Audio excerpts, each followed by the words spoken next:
Ito mga kahabi, alam kong nag-aabang kayo. Ito yung pangatlong for adoption natin. Ito ay Far Blue Opaline, possible split dan palo. Possible split dilute din. Back to back split dan palo po ang parent nito. Ang tanging deformation nito ay yung kanyang kuko. Tingnan nyo po yung paa niya. May daliri po pero tatlo yung kuko na wala.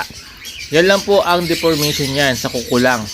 Kaya pwede nyo po yung gamitin sa breeding. Pwedeng ipares sa split dan or post dan din. Baka maglabas po ng dan palo sa inyo. Yan mga kahabi, sa tingin ko male siya.